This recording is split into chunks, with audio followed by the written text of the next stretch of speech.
आइए, hello guys, आज का टॉपिक क्या होएगा?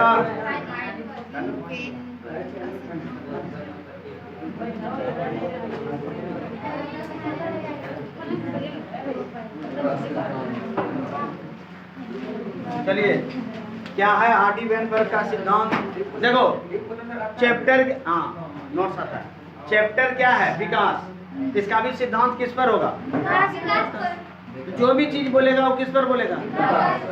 डार्विन किस पे बोला? लेमार्क किस पे बोला? ये पूरा चैप्टर किस पर? जो भी सिद्धांत आएगा वो किसके बारे में बात करेगा? तो जब समझ में नहीं आए कोई क्वेश्चन का आंसर समझ लो इसी चैप्टर का है, तो विकास के संदर्भ में लिख देना विकास। विकास जब से धरती बनी है तब से विकास के क्रम में हम लोग लगे हुए हैं और अभी तक लगे हुए हैं। पता नहीं विकास हमको कहाँ तक विकसित करके लेके जाएगा। तो रोज विकास हो रहा है।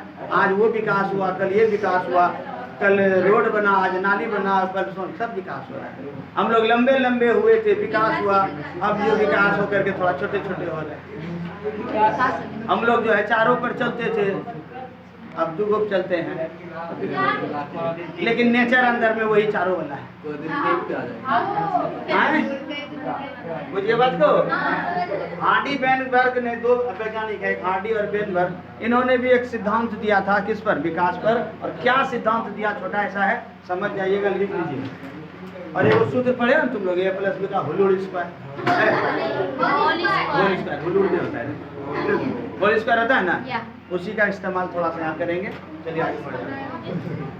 लिखिए तो 4 लाइन लिखिए जल्दी तेजी से लिखिए। हार्डी एवं वेनबर्ग नामक वैज्ञानिक ने, हार्डी एवं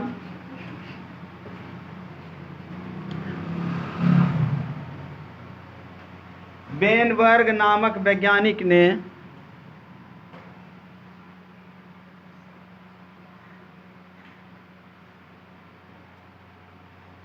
अनेक पीढ़ियों में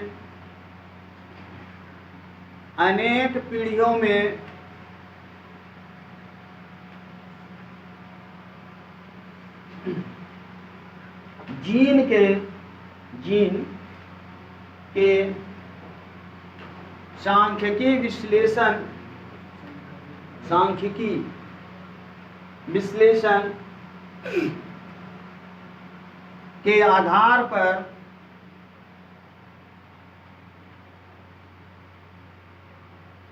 एक नियम दिया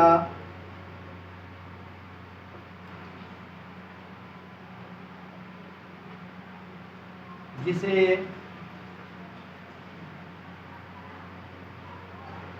हार्डी वेनबर्ग का सिद्धांत कहा गया। एक नियम दिया जिसे हार्डी वेनबर्ग का सिद्धांत कहा गया।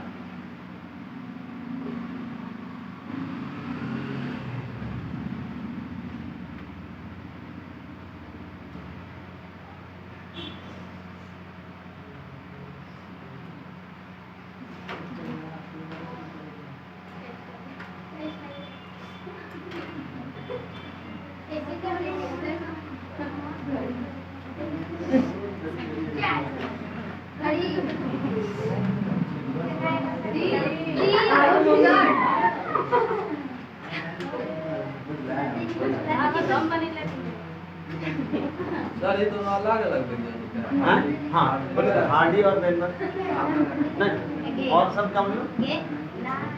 अच्छा, क्या दिया सिद्धांत में? चलिए ध्यान दीजिए, चलिए कोई नहीं, एंजॉय करना चाहिए। क्या दिया सिद्धांत में? तो नीचे फ्रेश लाइन में लिखिए, इनके अनुसार से क्या लिखो लिखो।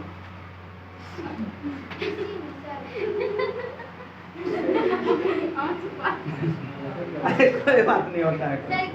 लिखिए नीचे फ्रेश लाइन में लिखिए, इनके अनुसार, और तीर का निशान लगाइए, इन्वर्टेड कोमा में शुरू कीजिए लिखना। यदि किसी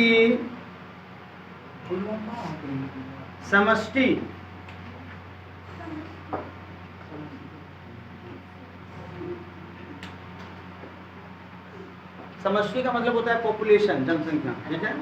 14, 15, 16 इस सब चैप्टर में कुछ बात होगा इसका। तो यदि किसी समष्टि या जाति या जाति के जीवों के बीच, जाति के जीवों के बीच अंतर प्रजनन के दौरान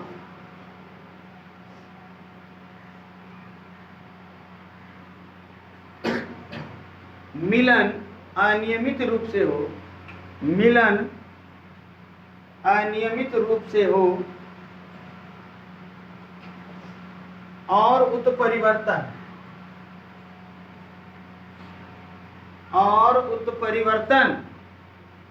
मिलन अनियमित रूप से हो और उत्परिवर्तन उत्पन्न नहीं हो रहा हो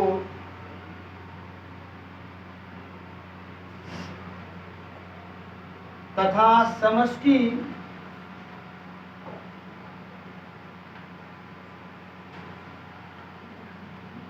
काफी बड़ी हो तो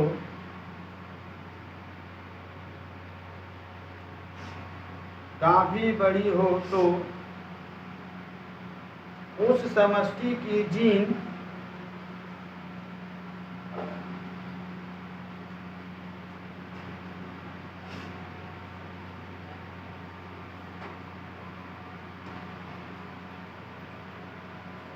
पीढ़ी दर पीढ़ी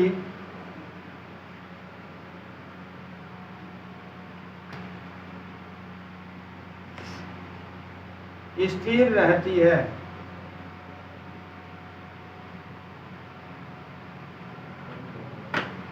पीढ़ी दर पीढ़ी स्थिर रहती है।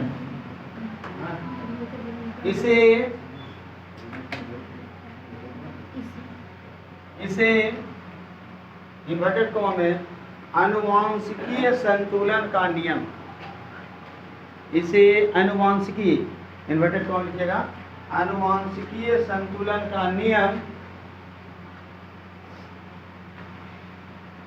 कहा जाता है। आनुवांशिकीय संतुलन का नियम कहा जाता है। सिंपल सा एक लाइन में समझ लीजिए क्या बोला। समष्टि में जनसंख्या बोला क्या, ये क्षेत्र है बड़ा और इसमें जनसंख्या है, पॉपुलेशन है, समष्टि है बहुत बड़ा, और इनमें अनियमित रूप से, इनमें आपस में अनियमित रूप से जनसंख्या वृद्धि हो रही है। अनियमित रूप से इनमें जनसंख्या वृद्धि हो रही है।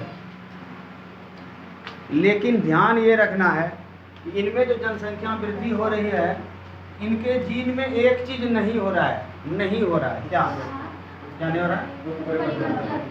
उत्परिवर्तन क्या दर्शाता है? अचानक से होने वाला परिवर्तन।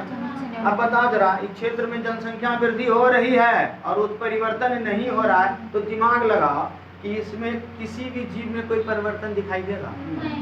कोई बदलाव आएगा? जैसा चल रहा वैसे बढ़ते रहेगा। तो हार्डी ने यही चीज रिसर्च करके बोला कि विकास के बारे में नकब कर रहा है। तो यहाँ पर क्या बोला कि भाई एक समष्टि है, जनसंख्या बड़ी है और उनमें आपस में ही जनसंख्या वृद्धि दर हो रहा है, जनसंख्या बढ़ रहा है, लेकिन उनके जीन में किसी भी तरह का उत्परिवर्तन नहीं है, स्थिर है। तो वहाँ की जनसंख्या में क्या होगा? पीढ़ी दर पीढ़ी जीन का क्या होगा? विकास होगा, स्थिरता बढ़ेगी। ये कौन बोला? तो बोला वही उसका सिद्धांत, और उसने इसको एक सूत्र पर दर्शाया। तो हमको सिर्फ दर्शाना है, ना कि प्रूफ करना। क्लियर है बात? तो नीचे लिखिएगा, इस सिद्धांत को एक सूत्र द्वारा, इस सिद्धांत को एक सूत्र द्वारा दिखाया गया है। डैश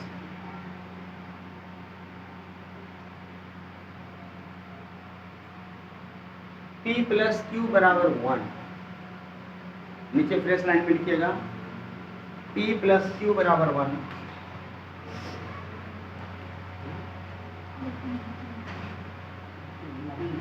P प्लस Q बराबर 1, छोटी Q। नीचे लिखिएगा जहां P बराबर, लिखिए जहां P बराबर, बंद कर दो जहां P बराबर प्रभावी एलील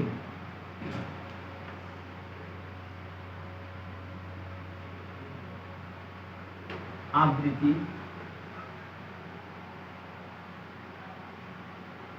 Q बराबर अप्रभावी एलील आवृत्ति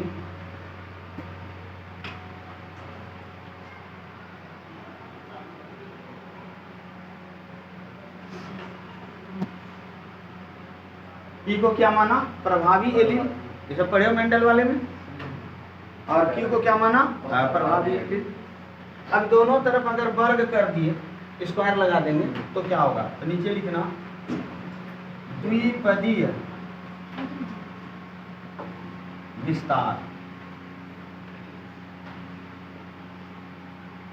द्विपदीय विस्तार। तो क्या हो जाएगा भाई साहब? P प्लस Q का स्क्वायर, हाँ 1 में भी लगेगा।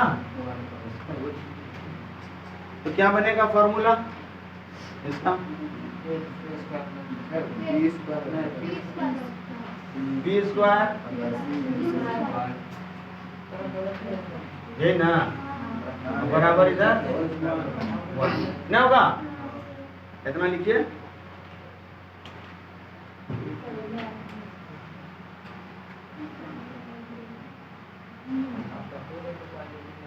नीचे सूत्र लिख दो जो जानते हो, a प्लस बी का होल स्क्वायर का। यहाँ लिखना P प्लस Q का होल स्क्वायर का सूत्र, P square plus 2PQ plus Q square, 1 का स्क्वायर 1। अब इसमें लिखना नीचे, जहाँ नीचे लिखिएगा इसके नीचे, जैसे यहाँ लिखे हो इसमें लिखो जहाँ P स्क्वायर बराबर, इसको P स्क्वायर, जहाँ P स्क्वायर बराबर कैपिटल अक्षर में बड़की टी, टॉल वाला टी दो टी, ऐसे यहाँ लिखते हैं साइड में P स्क्वायर बराबर टी, और यहाँ ब्रैकेट में लिखिएगा कैपिटल है। अच्छा प्रभावी होगा क्या? प्रभावी ब्रैकेट में लिखिए सम युग्मनिज, या सम युग्मनज है कि विषम युग्मनजी होगा? सम युग्मन बराबर सेम है, लिखिए सम युग्मनजी प्रभावी जीनोटाइप, ब्रैकेट में लिखना सम युग्मनजी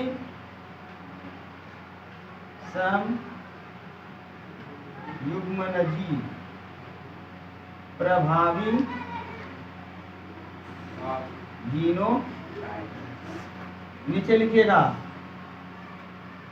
Q स्क्वायर बराबर, इसमें स्मॉल टी कर देना, Q स्क्वायर बराबर स्मॉल टी, और इसमें वही लिखना सम युग्मनजी अप्रभावी जीनोटाइप, ब्रैकेट में सम युग्मनजी लिखना, यहाँ पर सम युग्मनजी अप्रभावी जीनोटाइप। सब लोग एक साथ लिखिए पहले, छूटना नहीं किसी, सम युग्मनजी अप्रभावी जीनोटाइप। अब इसको लिखो 2PQ बराबर एक बड़ी टी और एक छोटी टी, हाँ एक बड़ी टी और एक छोटी टी। तो यहाँ विषम युग्मनजी ब्रैकेट में लिखिए विषम युग्मनजी जीनोटाइप, विषम युग्मनजी जीनोटाइप।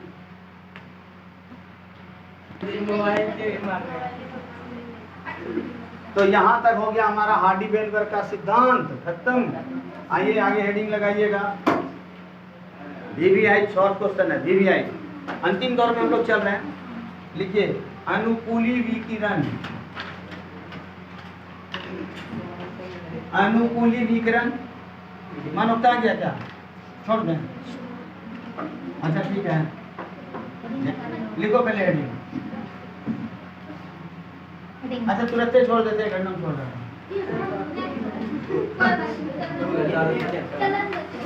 दिल बोले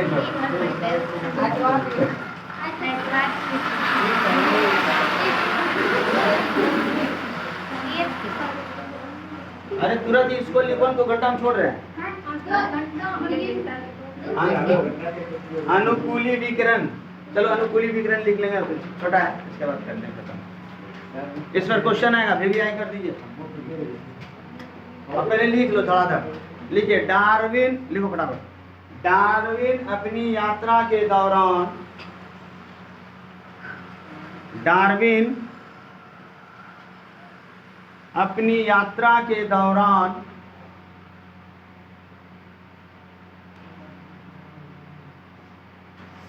गैलापोगस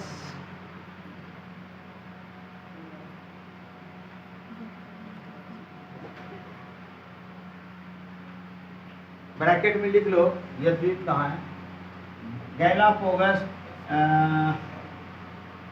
पहले ऐसा लिखो, द्वीप समूह, तब ब्रैकेट में लिखना दक्षिण अफ्रीका। अफ्रीका, एक सेकंड, दक्षिण अमेरिका, अमेरिका,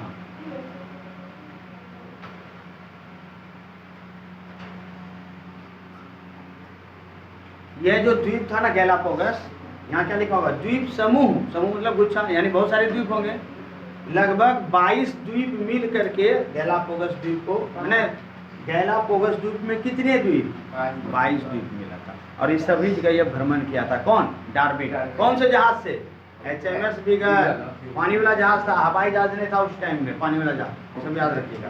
तो जब डार्विन गया तो यहाँ क्या देखा था, याद आया, डार्विन फिंचेज लिखाई थे समरूप और समझात अंग वाले टॉपिक में, लिख लीजिए पहले।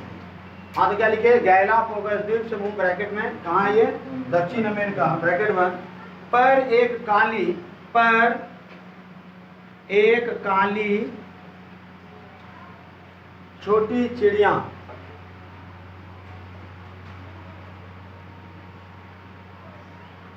ब्रैकेट में लिख लो, डार्विन फिंचेस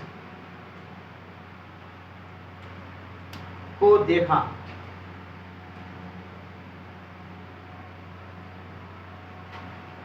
एवं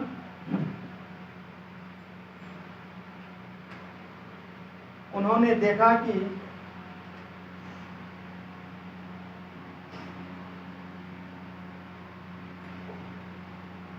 उस महाद्वीप पर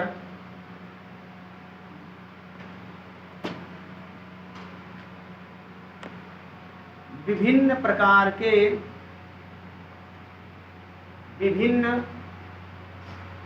के फिंचेज पाए जा रहे हैं।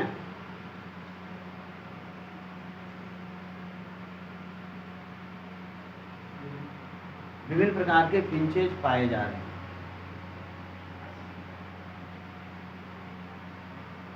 इस पक्षी का चोंच, कंटिन्यू, इस पक्षी का चोंच बीज को खाने वाली थी, यानी चोंच का आकार कैसा था, बीज खाने लायक। देखिए इस पक्षी का चोंच बीज खाने वाली थी, किंतु अलग अलग द्वीपों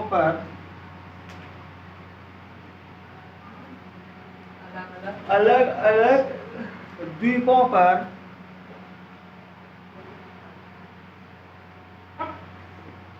इनमें परिवर्तन होता गया।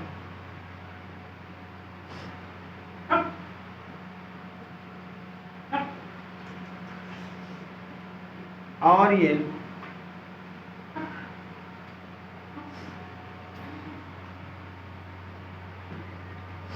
शाकाहारी से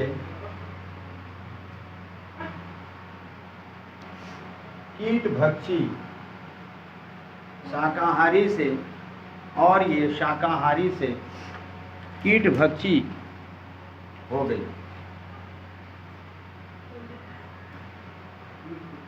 कीटभक्षी हो गई। इस तरह, पहले लिख लो 4 लाइन। इस तरह विकास का एक क्रम प्रारंभ होकर, इस तरह विकास का एक क्रम प्रारंभ होकर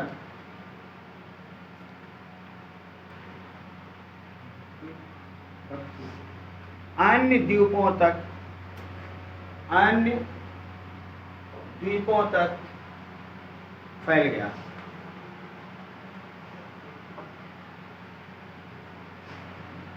जो ये लिखना, अनुकूली विकिरण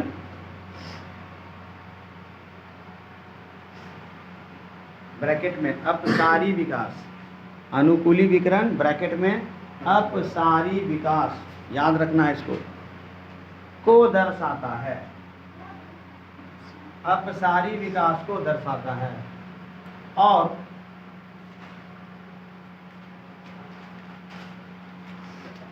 समजातता को भी दर्शाता है, और समजातता को भी दर्शाता है। इतना को लिखना है, टिप्पणी आता लिखने के लिए। क्या मतलब हुआ, एक लाइन समझिएगा, बंद मत कीजिएगा, कॉपी पर ध्यान दीजिए। बोला कि यहाँ गैलापागोस द्वीपों में जब हम गए ना घूमने को डार्विन, तो वहाँ एक छोटा सा चिड़िया दिखाई दिया, डार्विन फिंचेज नाम याद रखिएगा, छोटी चिड़िया है।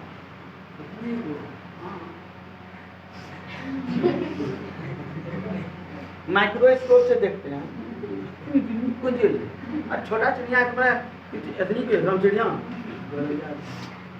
हे प्रभु। तो क्या देखा कि डार्विन फिंचेज को क्या देखा, अलग अलग, इसमें कितना द्वीप मिला, लगभग 22 अलग अलग द्वीप पे यही डार्विन अलग अलग डिजाइन के चोंच वाला दिखाई दिया। इसको लगा ऐसा कैसे, डार्विन ने यह देखा रिसर्च में कि यह चिड़िया जो था, इसका जो चोंच का मान लो ये आकार है, ये चिड़िया ये चोंच का आकार है, खूबसूरत ऐसा ये चोंच, तो इसका ये आकार जो था, बीज फल इस तरह का, यानी फल फ्रूट्स खाने के लिए, उसी को खा के हम जिंदा रहते हैं। फिर क्या देखा कि दूसरे जगह जाके देखा तो उसका चोंच जो है चिड़िया है ऐसा हो लंबा हो गया, काहे भाई, तो कीड़ा मकोड़ा को पकड़ने में सहूलियत होता है। तो तुम शाकाहारी से मांसाहारी कैसे बन गए? इसका मतलब कि आप में क्या चीज हुआ, विकास, परिवर्तन हुआ, विकास का क्रम प्रारंभ हुआ, और आपको वहां पर किसका प्रभाव पड़ा होगा, विकिरण, रेडिएशन, वातावरण, और उस वातावरण को आपने एडेप्ट कर लिया, अनुकूलित कर लिया, तो क्या कहलाएगा, अनुकूलित विकिरण। और सब द्वीप पर यही चिड़िया का क्या दिखाई दिया, अलग अलग डिजाइन का चोंच। इसका मतलब क्या हुआ कि एक जगह से वह चिड़िया जब दूसरे द्वीप पर गया तो वहाँ फैलाव हुआ, और उसके अनुसार से उसके शरीर में क्या हो गया, बदलाव या अनुकूली। किसने बताया, हमने। तो दिक्कत दो गो इम्पोर्टेंट ऑब्जेक्टिव से जुड़ा हुआ, बस उसके बाद तब रोकिएगा। एक एक लाइन स्टार बना के लिखिए। कंगारू, तीर का निशान, कंगारू देख रहे हो ना, ऑस्ट्रेलिया का क्या है कंगारू, राष्ट्र चिन्ह न कंगारू, इसलिए वो सबको बोलता है ऑस्ट्रेलिया खिलाड़ी को कंगारू, तो कंगारू खेलता है बैट बॉल। हाँ लिखिए, क्या लिखिए, कंगारू लिखिए, तीर का निशान लगाओ, और लिखिए शिशुधानी विकिरण। यह क्या, यहाँ जैसे अनुकूली विकिरण है ना, डार्विन फिंचेज, तो वो क्या दिखा रहा है कंगारू, शिशुधानी विकिरण, और इसी को बोला जाता है, ब्रैकेट में लिखना, मार्सुपियल।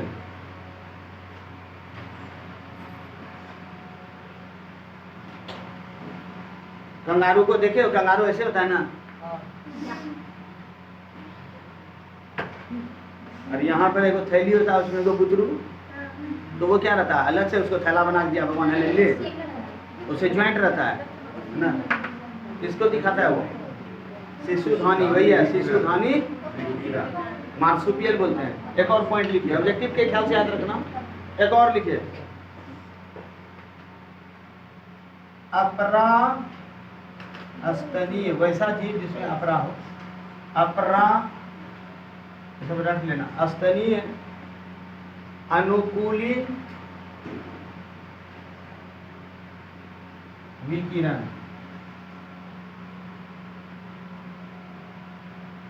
दीर्घ निशान, इसमें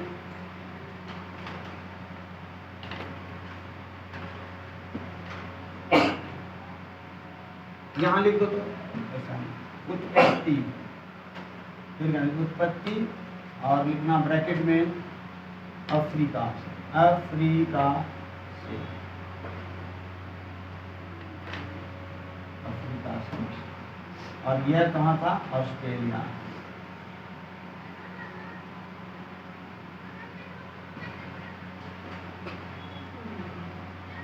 ये खाली ऐसे ऑब्जेक्टिव के ख्याल से नाम याद रख लेना है और ये ज्यादा याद रखना ही होगा। अब अंतिम टॉपिक जो होगा इस चैप्टर का मूल रूप से वह है मानव का विकास। हम लोग तो हेडिंग बना के छोड़ देते हैं। हेडिंग लगा लीजिए, मानव का उद्भव, मानव का उद्भव, उद्भव और विकास या एवं विकास।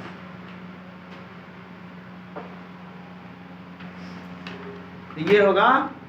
हेलो गाइस, अगले क्लास में